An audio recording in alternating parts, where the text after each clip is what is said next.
o líder lá da mesquita, e era morto, né? Essa pessoa era morta, porque estava negando a fé em Maomé. E disse que ela ficou com medo, né? E ela escondeu a Bíblia, né? Atrás do fogão, né? Grudou lá com fita crepe lá, e quando o marido saía para trabalhar, ela pegava a Bíblia e lia, né? E orava e chorava, né? E com muito medo de falar de Cristo com o marido, porque achava que o marido podia matar ela, né? Porque a lei fazia lá. E o que acontece? Diz que depois, acho que uns 3 meses que ela estava assim, né? Crescendo na fé, né? Longe, né? Do marido lá. Um dia ela chega em casa, né?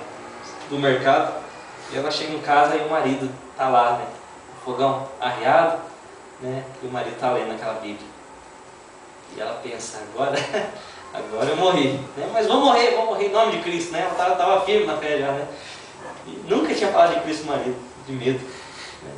E daí o marido pergunta para ela se fazia tempo que ela tinha aquele livro. Ela falou, faz uns 3, 4 meses. E ele perguntou se ela acreditava, né, no que aquele livro falava. Ela falou assim, olha, eu acredito em Jesus Cristo, entreguei minha vida a Ele. Eu posso até morrer, você pode até me entregar para morrer. E o marido fala assim, pois é, eu faz 2 meses que eu já me converti, e eu estava com medo de falar para você também, né? Mas já que você se converteu, eu me converti, então vamos seguir a Cristo junto e vamos falar para todo mundo, né, desse Evangelho. Porque o que isso tem a ver, irmãos? É que muitas vezes a gente está com medo. Medo, por mais que Deus já falou que nos dá vitória, por mais que Deus já disse que nos dá intrepidez no falar, nós estamos com medo. Do quê? Se Deus já fez tudo, Deus já prometeu, já cumpriu, se Deus mora dentro de nós com o Espírito Santo, se Ele tem nos capacitado para cumprir o que Ele mesmo já mandou, muitas vezes nós estamos aí com medo de colocar o pé na terra prometida. Estamos com medo de pregar o Evangelho, esperando a oportunidade, né, que virá, né, naquele dia em que vai chegar no trabalho e todo mundo vai pedir que você fale de Cristo. Mas será que você não acredita a ponto de falar primeiro de Cristo, para que as pessoas se convertam? Você quer que Deus converta elas e que elas venham a você pedindo para você falar alguma coisa, para você cantar um hino, para você levar ela para a igreja? Irmãos, nós temos sido muito tímidos. Aliás, a palavra de Cristo aos discípulos, né, quando eles têm medo de morrer lá com a tempestade e acordam ele, falam assim, por que vocês são tímidos? Na verdade, porque vocês têm uma pequena fé, não têm exercitado essa fé. Ou seja, por que vocês não acreditaram?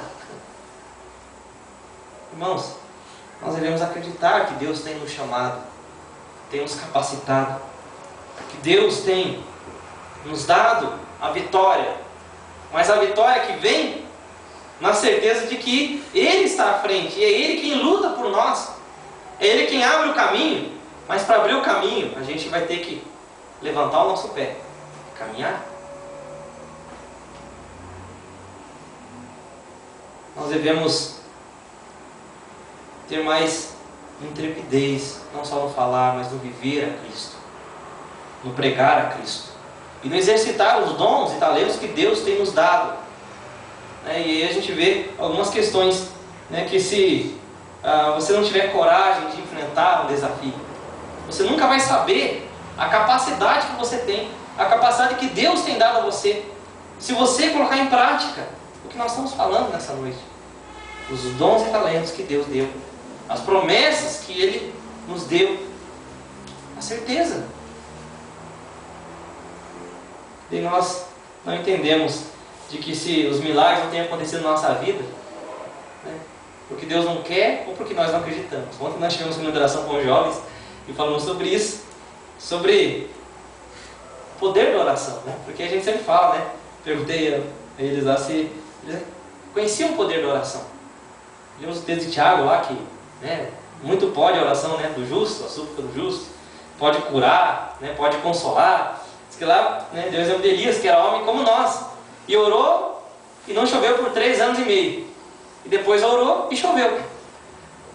Homem como nós, né? E todo mundo, não, nós acreditamos no poder da oração. Mas se tem tanto poder na oração, por que nós oramos tão pouco?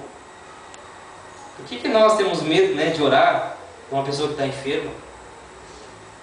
Falta a fé, falta a certeza, falta a convicção.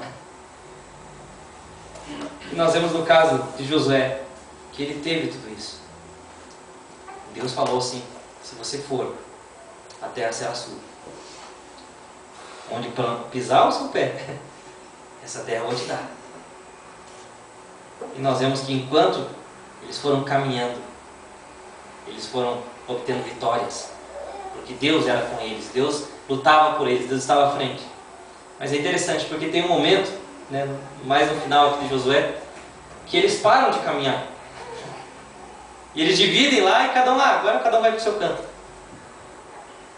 E essa promessa de que onde a planta fosse colocada, os pés deles, seria deles, na verdade é substituída pela conveniência das alianças que eles acabam fazendo. Para que lutar? Né? Vamos lutar, vamos dar um jeitinho. Né? E aí é a grande ruína do povo de Deus. Porque os povos que eles não venceram eram os povos que venciam eles e tomavam a terra deles depois, se fortaleceram. Nós somos chamados, irmãos, a acreditar que Deus tem chamado a cada um de nós. E diz: filho, a sua vitória vai ser do tamanho da sua fé. Você vai alcançar até onde a sua fé alcançar, até onde você acreditar. Se você não acreditar, você não vai alcançar nada. Mas enquanto você caminhar, enquanto você acreditar nessa promessa que Deus fez na sua vida, Deus vai conceder a vitória diariamente, passo a passo. Não vamos ser tímidos, não vamos ser pequenos de fé. Imagine assim, eu lembro do meu tempo de criança, tinha um programa de televisão lá, que a pessoa lá tinha não sei quantos minutos lá para entrar lá tipo no mercado lá, e tudo que ela conseguisse pegar era dela, né? Programa engraçado assim, né, que fazia sobre quem conseguia mais coisa lá. Mas imagine que Deus fala para você: olha, Pedro, tudo que você alcançar é seu, eu vou te dar. Parece fácil, né? Parece até banal isso. Mas quando ele diz: olha, onde você plantar o seu pé, vai ser seu. Ele está dizendo a mesma coisa para Josué. À medida que você crer, à medida que você exercitar a sua fé, eu vou dar, eu vou sustentar, eu vou dar vitória. Mesma palavra para nós hoje. Claro que nós vemos outro desafio, né? E claro que nessa palavra de animar, né? E Deus chama, Deus capacita, Deus promete, né? Que Ele é quem vai dar a vitória, Ele é quem vai dar a certeza ali, né? Dar essa certeza para o seu servo. Mas nós vemos que Ele enche, né? E eu acho que muitas vezes falta isso, né? Para nós estar animando uns aos outros, fortalecendo uns aos outros. E olha como Deus é maravilhoso, porque Ele fala algumas palavras, né? As palavras que nós gostaríamos de ouvir, né? Quando estamos fazendo algo, estamos trabalhando, né, na obra de Deus. Ele diz o seguinte: olha, ninguém vai poder resistir a você durante todos os dias da tua vida. Ele fala: olha, você conheceu como eu fui com Moisés, você estava lá do ladinho dele, né? Como eu fui com Moisés, eu também vou ser com você, né? Todos os dias da sua vida ninguém vai te resistir, né? Não vou te deixar e não vou te desamparar. As promessas que Deus dá a nós também são como essas. Ele diz: olha, seja forte, seja corajoso, né? Por quê? Porque você tem uma missão muito grande aqui. Você vai quem fará esse povo herdar a terra, né, que eu prometi lá a seus pais, né? Mas para isso você tem que ser forte e corajoso, né? E aqui pela segunda vez ele fala: ser forte e corajoso. E lá no versículo 9 ele diz: ser forte e corajoso, força e coragem. Por 3 vezes aqui, assim como Cristo chama lá Pedro, né, por 3 vezes a comprovar o seu amor. Por 3 vezes ele anima a Josué dizendo: força e coragem, força e coragem.